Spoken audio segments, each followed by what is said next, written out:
Hello everyone, good evening. Today we will talk about introduction to refractive error and its type. Let's go. Refractive error. So refractive error are common vision problems caused by an abnormal eye shape. Refractive error जो है वो हमारा एक common vision problem होती है, हमें इसके अंदर विजन प्रॉब्लम्स होने लगती हैं। और होती क्यों है? अगर किसी पर्सन को रिफ्रैक्टिव एरर है तो उसको विजन प्रॉब्लम्स होंगी और उसका रीज़न होता है हमारी आई बॉल का आई शेप हमारा एबनॉर्मल होना। वो हमारी ज़्यादा लॉन्ग भी हो सकती है, शॉर्ट भी हो सकती है। ये कॉर्निया और लेंस में भी कोई प्रॉब्लम हो सकती है जिस वजह से हमें रिफ्रैक्टिव एरर आ सकता है। रिफ्रैक्टिव एरर हमारी विजन प्रॉब्लम है जो हमारी आई बॉल के शेप से रिलेटेड प्रॉब्लम से होती है।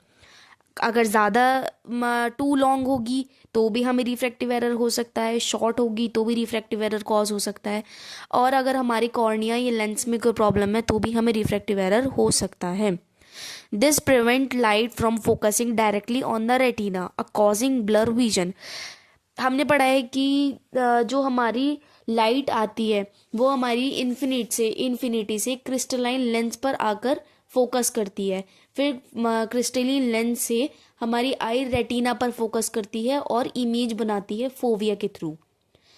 अब रिफ्रैक्टिव एरर के केस में जो भी लाइट हमारी इन्फिनिटी से आ रही है वो डायरेक्ट रेटिना पे फोकस ना कर कर वो किसी भी पॉइंट पर या आगे पीछे रेटिना से फोकस करेगी और वहाँ इमेज बनाएगी। तो उसके हमारे कुछ केसेस हैं जिसमें हम 3 पार्ट्स में हमारे रिफ्रैक्टिव एरर को डिवाइड करते हैं। First we have myopia, second hypermetropia and third astigmatism. अब हम इनके बारे में पढ़ते हैं कि हमारा मायोपिया, हाइपरमेट्रोपिया और एस्टिग्मेटिज्म क्या है।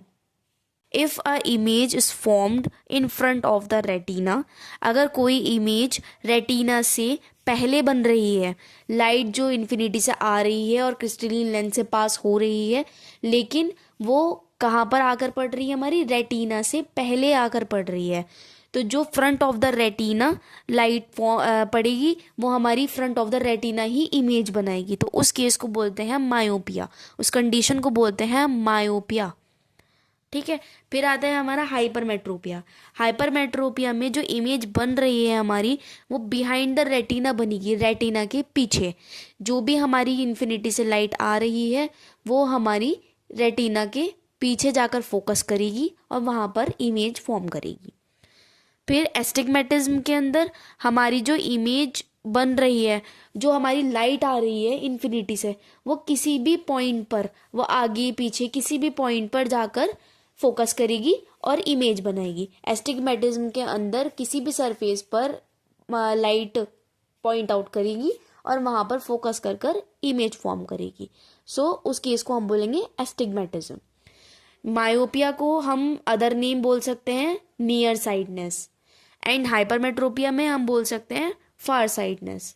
सो हम कुछ डायग्राम्स के थ्रू इनको समझेंगे एक क्विक रिवीजन में कि मायोपिया, हाइपरमेट्रोपिया और एस्टिग्मेटिज्म की कंडीशंस में अकॉर्डिंग टू डायग्रामेटिकली हम इसको किस तरीके से डिफाइन कर सकते हैं। अगर एग्जाम्स में आता है तो हम कैसे इसको बनाकर आ सकते हैं, कैसे मायोपिया, हाइपरमेट्रोपिया और एस्टिग्मेटिज्म को डिफाइन कर सकते हैं।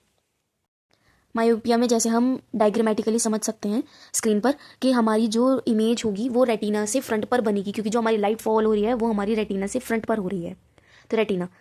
फिर आता है हमारा हाइपरमेट्रोपिया। हाइपरमेट्रोपिया में जो हमारी लाइट है वो बिहाइंड द रेटिना फोकस कर रही है, तो हमारी जो इमेज बनेगी वो बिहाइंड द रेटिना बनेगी। और एस्टिग्मेटिज्म में हमारी जो इमेज है वो किसी भी पॉइंट पर बन सकती है, क्योंकि जो हमारी इन्फिनिटी रेस से लाइट आ रही है वो किसी भी पॉइंट पर जाकर फॉल हो रही है। So everyone, I hope you understand well the basic concept of introduction to refractive error. So kindly subscribe my channel for more videos. Thank you.